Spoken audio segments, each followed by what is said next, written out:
kurang mengerti mendalam itu kan. Sekedar pemikiran saya ini kan suatu hawa dingin yang mungkin bisa dijual keluar itu. Setiap ada melambai-lambai uang kecil, ini lumayan buat nomblokin belanja, ya nggak 1 tahun, 2 tahun, 3 tahun, syukur-syukur bisa 5 tahun. Jadi alam pikirannya itu sangat oportunistik.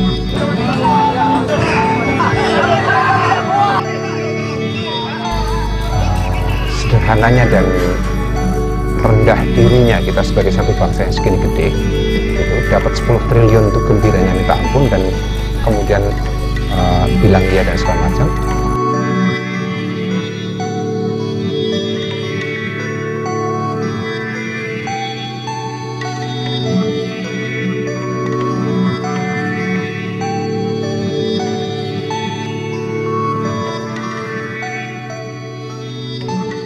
Pada tanggal 17 Mei 2010, para pimpinan negara dunia berkumpul di Indonesia, tepatnya di Hotel Hermes Palace, Banda Aceh.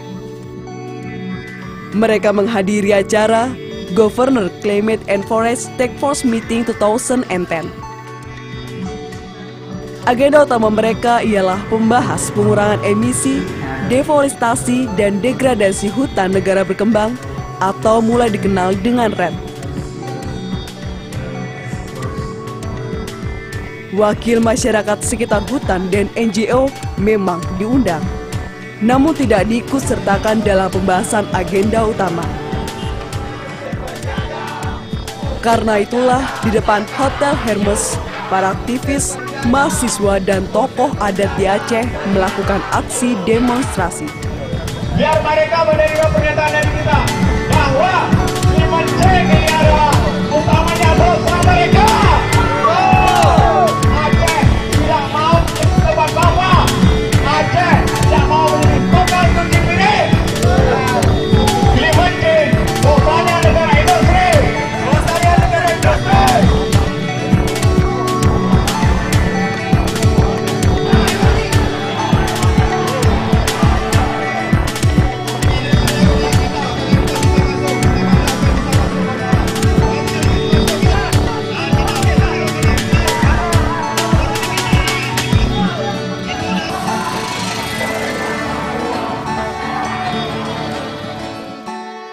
Tiga atau 4 generasi terakhir sejak awal abad 20, di mana terjadi kenaikan luar biasa pesat di dalam emisi gas-gas rumah kaca karena industrialisasi. Itu bukan dugaan, jangan-jangan, atau tuduhan persangkaan awal atau hipotesis, tetapi itu ditegakkan oleh begitu banyak pengalaman penelitian empiris, bukan hanya oleh ilmuwan barat yang sekarang dikritik oleh mereka yang skeptis terhadap perubahan iklim, tetapi juga di negara-negara dunia ketiga. Cina misalnya itu mengembangkan frontier penelitian tentang apakah betul sebetulnya perubahan iklim itu terjadi karena industrialisasi. Jadi kalau kita lupakan sebentar singkatan 4 huruf yang aneh ini, sebetulnya prinsip kompensasi karbon itu dulu didorong dengan mekanisme pembangunan bersih dan perdagangan karbon. Dicetuskan khususnya ketika dicapai sebuah kompromi di akhir dari COP di Kyoto dengan sebuah protokol Kyoto gitu. Kalau seluruh pabrik di 42 negara Aneks 1 harus mengganti seluruh permesinannya untuk mengerutkan emisinya, maka ekonomi mereka akan dalam tanda kutip mungkin bangkrut sih enggak gitu ya, tetapi akan kalah jauh, tidak kompetitif dengan negara-negara Asia Timur, Rusia, dan segala macam. Mereka nggak mau.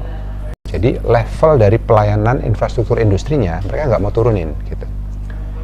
Nah, untuk memudahkan mereka ikut di dalam program mitigasi untuk ngurus bumi kembali, maka diciptakanlah. Jadi inventionnya itu ada pada cerita kompensasi itu, carbon offset.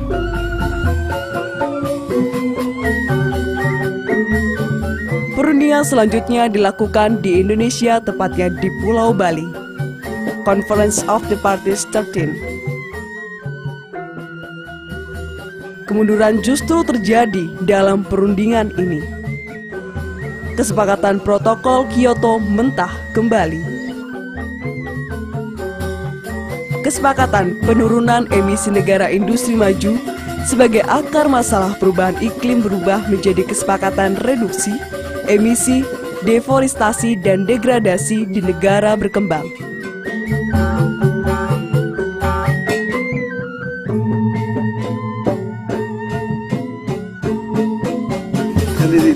IDD itu berkaitan dengan kebijakan global, tidak bisa dipisahkan dari kebijakan kait-kait secara global, karena IDD itu kan suatu usaha yang perlu diapresiasi oleh pihak-pihak yang memerlukannya, yaitu negara-negara maju yang ingin mengatasi masalah perubahan iklim ini dengan cara RIDD, dan untuk itu ada nilai-nilai transaksi uang yang bisa beredar di sana. RIDD untuk negara-negara seperti Indonesia yang forested countries itu paling efektif. Kita punya kelebihan, punya competitive advantage. Karena negara lain tidak punya hutan, ya Arab misalkan, mau apa ya? Itu. Bahwa RIDD itu menjadi sesuatu keberhasilan yang dapat menguntungkan Indonesia. Nah, REDD adalah bagian dari apa yang disebut sebagai prinsip kompensasi karbon atau carbon offset sebetulnya. Prinsipnya adalah seperti membicarakan sebetulnya kalau saya punya masalah di halaman saya, ya, misalnya saya punya masalah di halaman saya, WC saya mampet, gitu. Maka saya boleh memindahkan kotoran saya di halaman orang, gitu. Orangnya saya bayar, atau kalau kita mau lebih ekstrim sedikit, itu seperti sebuah kompensasi untuk kejahatan lingkungan yang harusnya diselesaikan di dalam rumah sendiri, gitu. Nah, kenapa dia menjadi populer sekali? Karena pengurus publik di negara-negara selatan itu jungkir balik untuk mengatasi apa yang disebut sebagai fiscal gap. Itu pun nggak berhasil sampai sekarang. Fiscal gap itu adalah kemampuan menciptakan revenue untuk membiayai proses pengurusan publik. Karena tidak bisa ngutang dimarahin sama warga negaranya. Jangan ngutang gede-gede, kempesin utang soalnya. Oh, bongkar kalau gitu alam. Kita punya 456 kabupaten, kalau bisa bongkar semuanya. Nah, karena itu juga tidak mencukupi, maka setiap ada melambai-lambai uang kecil, ini lumayan buat nombokin belanja, nggak 1 tahun, 2 tahun, 3 tahun, syukur-syukur bisa 5 tahun. Jadi alam pikirannya itu sangat oportunistik.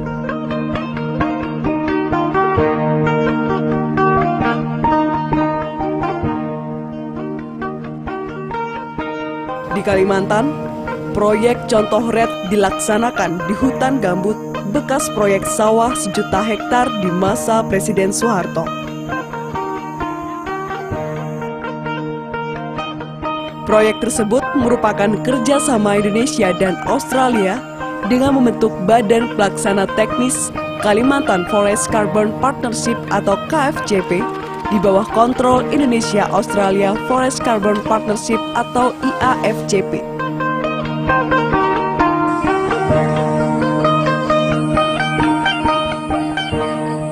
Provinsi Kalimantan Tengah siap lokasi ya untuk direhabilitasi, untuk dijaga terhadap hutan sisa yang ada, direhabilitasi hutan dan gambut yang rusak untuk menjadi kegiatan bersama. Kita siap di PLG, kita siap di non-PLG, di kawasan hutan di Heart of Borneo, jantung Kalimantan, untuk yang non-gambut. Ya. Siap, kita punya lokasi yang cukup.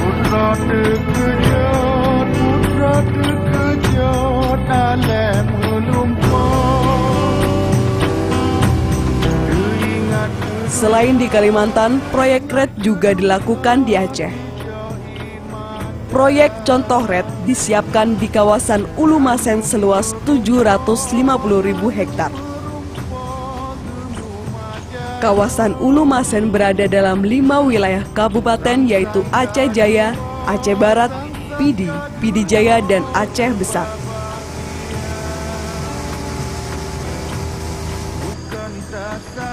Proyek Red Ulumasen dikelola pemerintah Aceh dengan melibatkan NGO, Flora Fauna Internasional atau FFI sebagai fasilitator teknis persiapan implementasi Red yang sesungguhnya. Doa Ade sino dinangro Batuhan sidro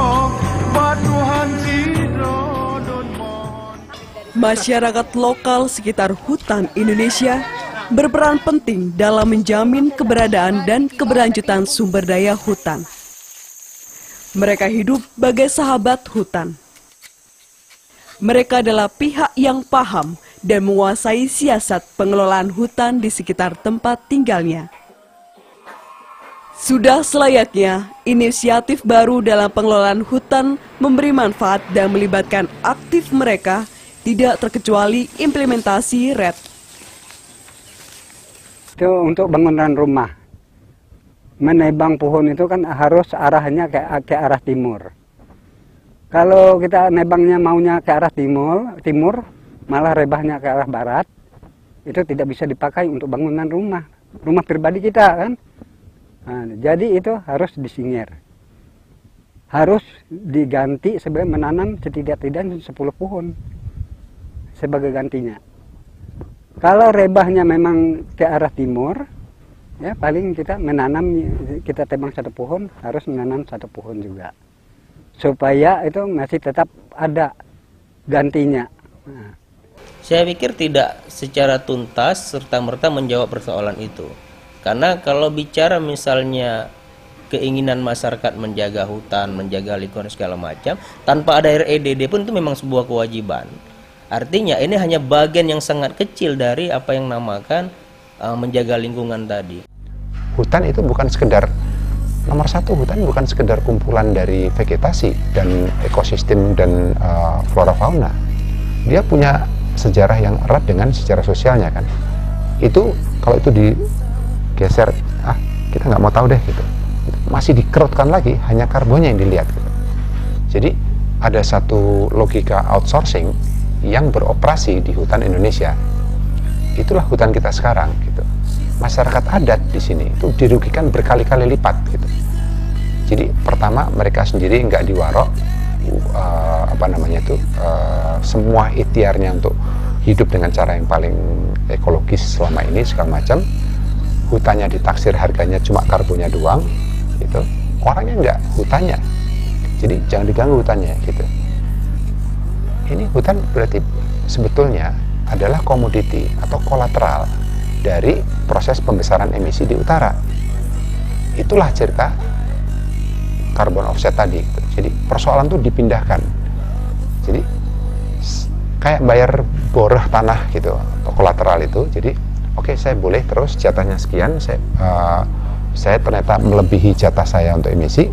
Nah sebagai borehnya saya kasih duit supaya hutannya dijaga. Dia tidak melakukan apa-apa. Jadi agak sulit untuk membela REDD dari sisi apakah dia akan memperbaiki perubahan iklim atau tidak.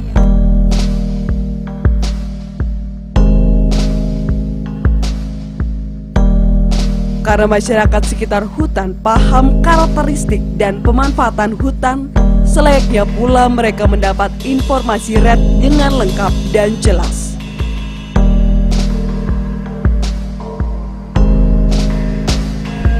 Kalau Red, Bapak pernah dengar? Itu belum pernah. REDD? Enggak. Perdagangan karbon? Oh, ada pernah? Pernah. Oke, yang Bapak pahami itu apa, Pak ya? Ya, bilang orang FI dengan ada terjaganya hutan, mungkin kita bisa jual tuh karbon. Karbon. Ya. Yang Bapak pahami karbon itu sendiri apa sih yang dijual? Itu memang kurang mengerti mendalam gitu kan. Sekedar pemikiran saya ini kan suatu hawa dingin yang mungkin bisa dijual keluar gitu. Pernah tinggal Ulumasen? Bapak pernah tinggal Red? Red Bapak pernah tinggal? Red Road. Ya terima. Anak mupom. Ya terima. Oi. Nyokat pu le kot. Red. Red Road. Road. Road. Road. Road. Kenyo kot kan. Bapak. Ya, karet.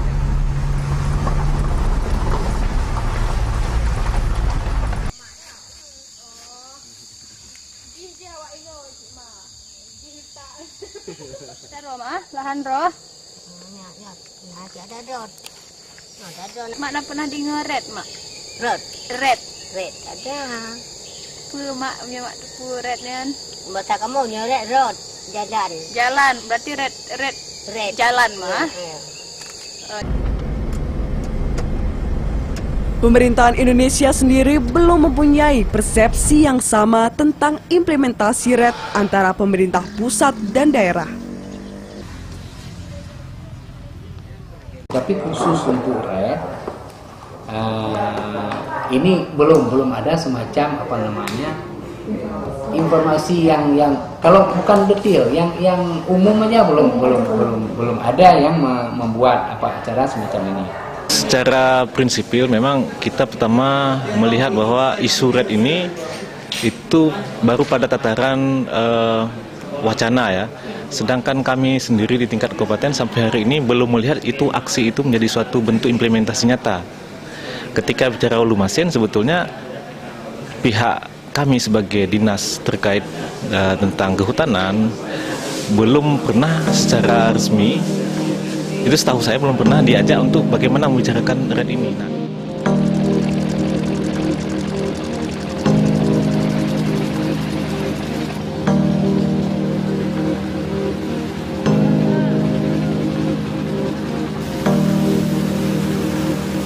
Hingga kini, akses informasi RED tidak mudah didapat masyarakat dan pemerintah daerah.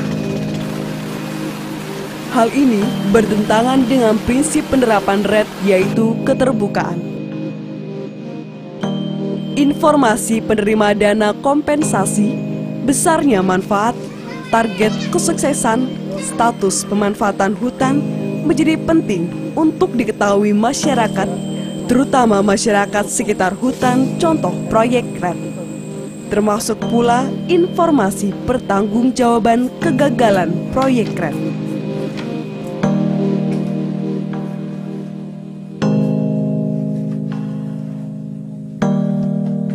Ya, kami akui memang masih belum terjalin ya, koordinasi yang sebagaimana kita harapkan gitu ya. Artinya mereka seyogianya melaporkan secara tertulis minimal 3 bulan sekali ke Dewan Daerah Perubahan Iklim terhadap kemajuan kegiatan di lapangan. Begitu saya kira ini kesempatan bagi kita untuk menunjuk gigi lah kasarnya. Ya saya kira saya sebagai ketua harian DNPI, mari kita ini Australia segala macam itu mesti sadar bahwa dia tuh tidak bisa menghalangi itu, dan ini semangatnya sih begitu. Tetapi kan ada funding agencies yang tengah jalan ketak-ketik gitu. Saya kira kita tidak boleh tunduk pada tirani negara-negara yang punya duit, asalnya begitu.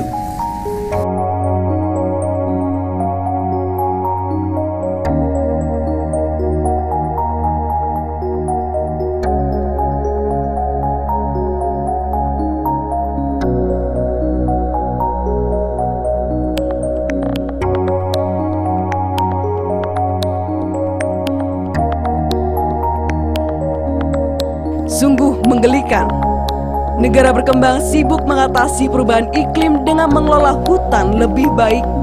Namun di sisi lain, pelepasan emisi yang sangat besar terus terjadi di negara-negara industri besar dan maju.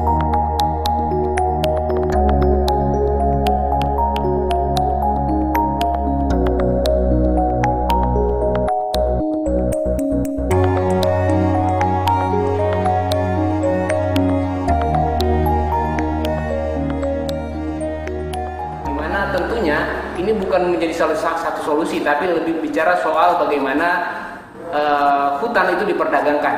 Artinya hutan ini hanya dilihat di nilai ekonominya saja, tapi padahal banyak sekali nilai-nilai lainnya terkait dengan hutan. Ini menyebabkan inisiatif dan solusi-solusi perubahan iklim tentunya jauh dari apa yang diharapkan, sehingga REDD ini tidak menjawab persoalan dari perubahan iklim. Bicara kompensasi dagang karbon, ini ada apa sebenarnya? Jangan-jangan nih akal-akalan dunia ketika mereka menyumbang emisi yang sangat besar, tapi kemudian ada wilayah-wilayah yang banyak hutan, katakanlah di Aceh salah satunya, itu disuruh jaga segala macam, tapi mereka dengan seenaknya mengeluarkan emisi yang berlebihan, dan yang jadi korban juga seluruh masyarakat, termasuk masyarakat dunia dan masyarakat Aceh, tapi kita tidak dapat apa-apun. Nah, perubahan iklim, pemanasan bumi, itu hanya sisi ekologis dari krisisnya. Sosialnya kenapa nggak dihitung sekarang? Kenapa hanya bicara tentang carbon offset? Bagaimana dengan impoverization offset?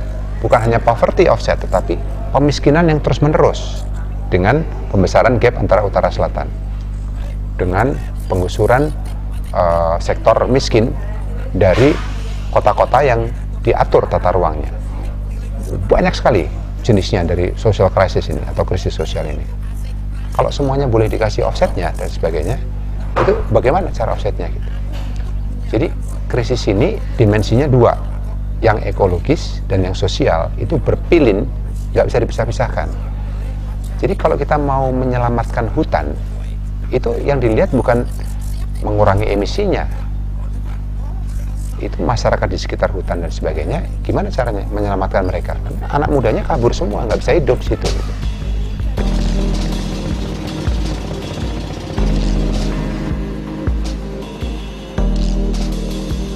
Beberapa kebijakan pemerintah Indonesia untuk mengurangi emisi melalui proyek RED masih bertentangan dengan kebijakan yang lain. Contohnya, Peraturan Menteri Kehutanan Nomor 14 Tahun 2009. Peraturan ini membuka kemungkinan pembukaan lahan gambut lebih luas.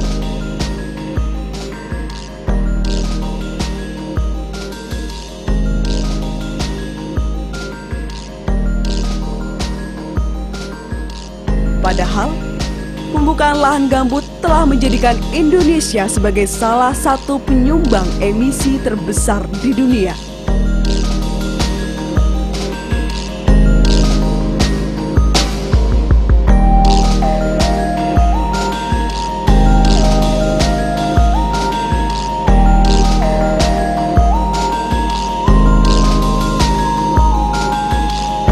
Masalahnya sekarang sudah ada tanda tangan, orang sudah bikin program, Kementerian Kehutanan, Kementerian Pertanian, semua bilang bahwa ini baik dan kenapa tidak kita terima.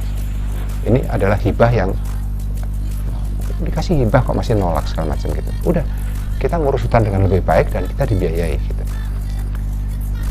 Saya nggak yakin bahwa di dalam negeri kita akan bisa memperbaiki kinerja kita untuk ngerem iuran kita di dalam emisi, sektor energi, di sektor terpenting, di transportasi,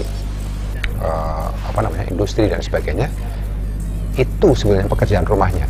Tapi sekarang apa yang kita lihat? Orang tuh hanya ngomong RDD karena ini ada duitnya. Gitu. Lantas, di mana kejelasan posisi RED sebagai upaya pengurangan emisi di sektor kehutanan?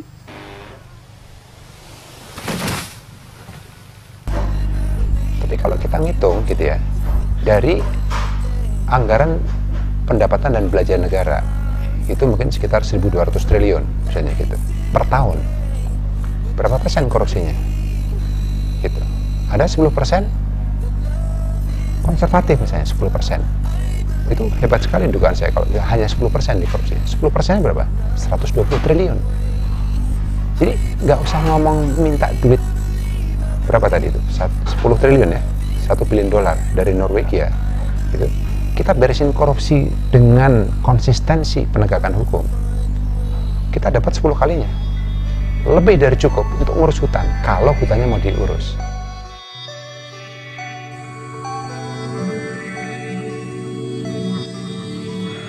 Diterimanya RED yang ada sekarang oleh pemerintah Indonesia justru membatasi hak kelola masyarakat terhadap hutan. Konflik antara pemerintah dengan rakyatnya sangat mungkin terjadi. Seharusnya pemerintah Indonesia bersama masyarakat sekitar hutan bergandeng tangan, berdaulat memperbaiki sistem kelola hutan berkelanjutan. Tidak malah sebaliknya, Indonesia kehilangan kedaulatan atas pengelolaan hutan di negaranya sendiri gara-gara RED. Patut bagi kita semua, bagi gerakan pecinta lingkungan dan mendorong adanya keadilan ya dalam penanganan perubahan iklim untuk menolaknya. Ya. Posisi Walhi sangat jelas sekali. Selama REDD itu menggunakan mekanisme pasar, maka patut untuk kita tolak secara bersama. Alangkah sederhananya dan rendah dirinya kita sebagai satu bangsa yang segini gede, gitu, dapat 10 triliun untuk gembiranya minta ampun dan kemudian bilang iya dan segala macam. Ini mestinya kita tunggu dulu nih, solidaritas utara selatannya mana? Kalau kita melihat dari sisi peace buildingnya, dari sisi sensitive peace-nya, maka sebenarnya program RED ini program yang membuka ruang untuk kembali terjadinya konflik. Dan menurut kita memang wajib ketika program ini seperti itu berdampak kepada konflik, kita tolak.